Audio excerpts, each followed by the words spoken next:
Okay, we're back. This is the second part of our series. The first part was getting the radio prepared for our setup. Now what we're going to go ahead and do is energize the helicopter. And when we do that, we want to make sure that our throttle hold switch is in the forward position. Radio is on and set up for this model. It shows up helicopter. Then we'll go ahead and energize this helicopter.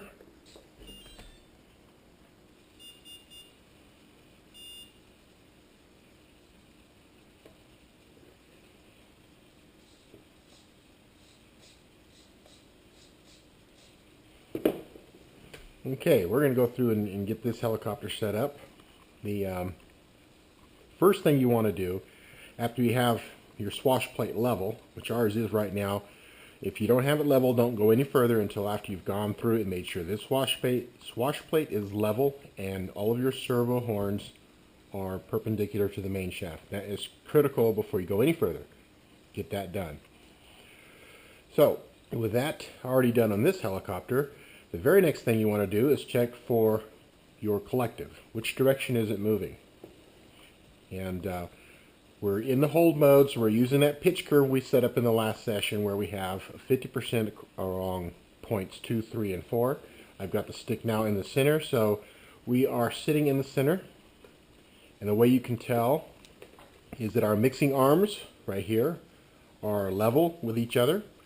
So that tells me that my swash plate is up in the center position of where it needs to be. And the very next step that we're going to do on this is find out if our servos are moving in the correct direction. The way you do that is with our throttle stick here. We're going to go ahead and move it up, and what we expect to happen is that the swash plate is going to move up with our stick. And as you can see, it went down the opposite direction. To correct this, at least, well, let's back up here. All three of them went down. That's good. All three of them go up. That's good. What we want to do now is change the direction that swash plate is moving. So in your radio, you move down to our swash mix. Here's our swash mix. And right now we're showing, yours should show positive 100 across everything. And what this one is showing is a positive 61, which is incorrect. Let's make that a negative, because it was a positive and it's going in the wrong direction. We're now going to change that to a negative value. And I'm going to go ahead and make it negative 100. Just so that we can demonstrate what you need to do through the rest of this setup. Okay, I'm now sitting at negative 100 on the pitch, the last item there. Now when we move this stick, it's going in the proper direction. Up should go up, down should go down. Okay? Now that we have that, we should have zero pitch of our blades. You can actually get a pretty good eyeball of just looking down and see if the blade is level with your fly bar. I mean, that's a pretty good way of just getting an eyeball of it and see whether or not, you know, you're close. And this one is. Or you can go ahead and put the actual pitch gauge on there and do the measurement where you're going to be measuring, you know, with it fit on the blade here.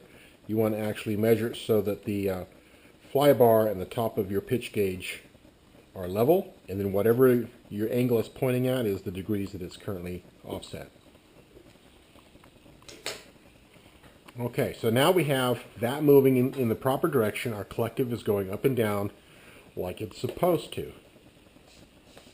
Next thing to check is your cyclic. Make sure your cyclic is moving in the proper direction.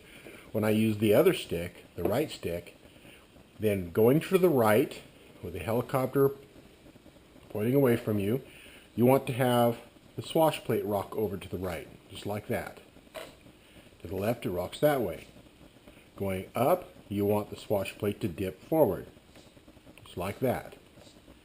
If it does not move like that, then you need to go into your settings for the radio and change the minus sign. for an example, let's take aileron. Right now it's a plus 72. Let's say let's make that a minus something, minus some value. And you should play around with these settings so that you can understand what it's doing. Let me put it at a minus 20 something right now just to show you.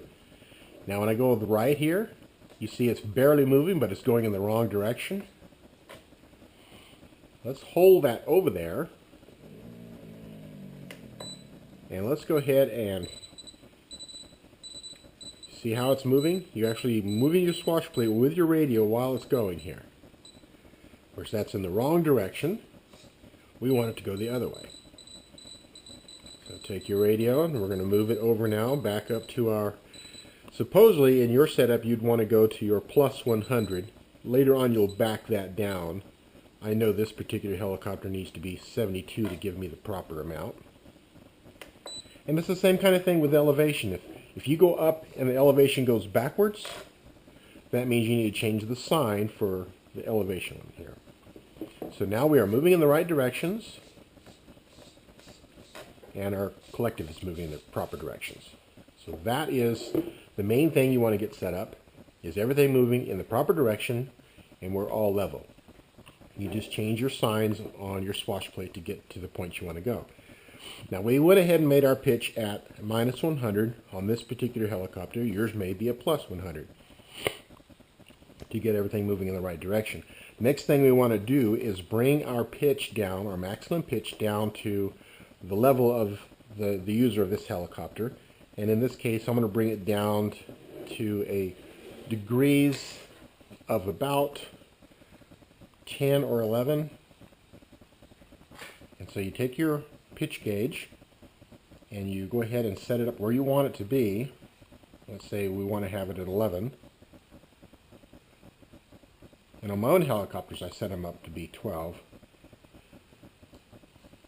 I go ahead and put this on the blade at about 1 or 2 inches from the end there. And then you're going to use your collective over here.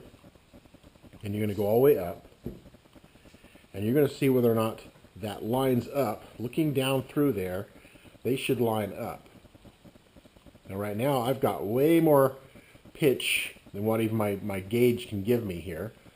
So I need to go move down to my pitch level here, and I need to decrease that. And you can do that. You can move it while you have this thing set up. Let's take it and take your fingers and hold that fly bar where it needs to be, level. And then you can just sit here and rotate this until you have it at the right angle. And you're looking down on the top of the pitch gauge until you're seeing that fly bar level across the top of your pitch gauge. And the fly bar should be level with the rest of the helicopter. So right there I've got 11. If we take a look, I'm sitting at a minus 76. So that's pretty good.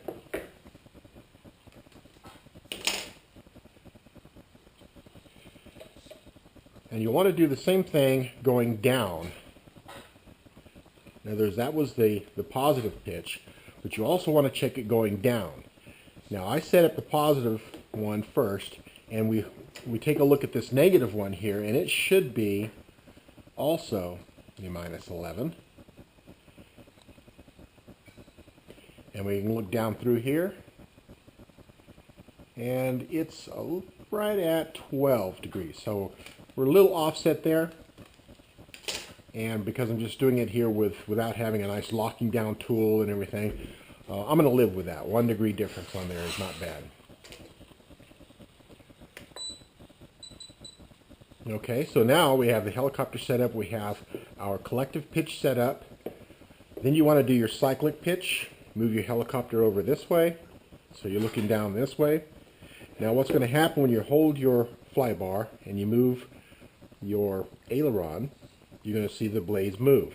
You're looking for 7 degrees there. Plus and minus 7 degrees. Okay? And then when you want to do the elevation, and went back to the aileron, that's where you're going to decrease this aileron value here from your 100 down to get yourself that 7 degrees pitch Do the same thing with elevation. You just do it from this angle here, holding the fly bar. Radar goes up and down, looking for that 7 degrees. So 7 degrees there, got our 11 or 12 degrees collective pitch.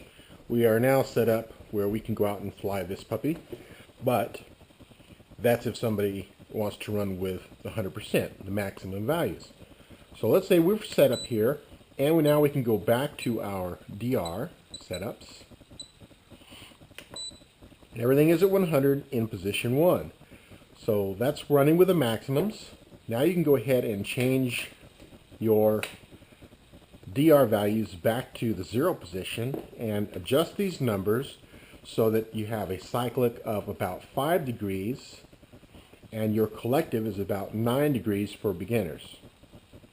And pretty much the DRs, I'm sorry, let me back up here. Your collective is going to be just handled by your swash mix, but for your cyclic pitch is handled here in your DR.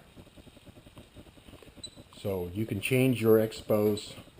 These are pretty easy settings here. 70% of whatever that swash mix setting was for aileron is what I'm going to have here. So that was about 7 degrees of cyclic. So my 70% is going to give me right around 5 degrees of cyclic when I'm in the 0 position for aileron.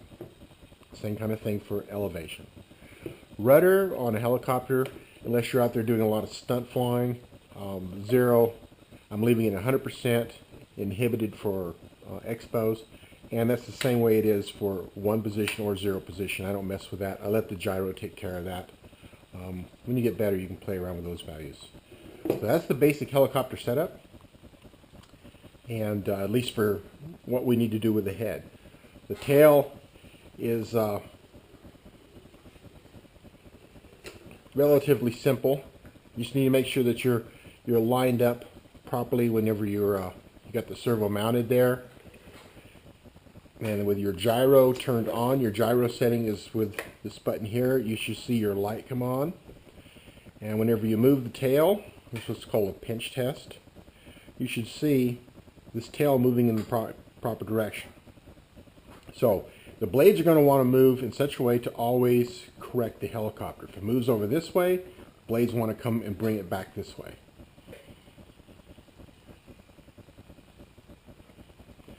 You look at it from this direction and you watch that thing move back and forth, the slider. You should try to stay in one spot. I mean, looking down at its target. The better the gyro, the more action you're going to have back there, the more gain. Like I said, this one is not completely set up just yet, but it is moving in the proper direction, and that's what counts. When we get it out there and actually start flying it, then we'll adjust the gain values up or down to give us better stability in the air.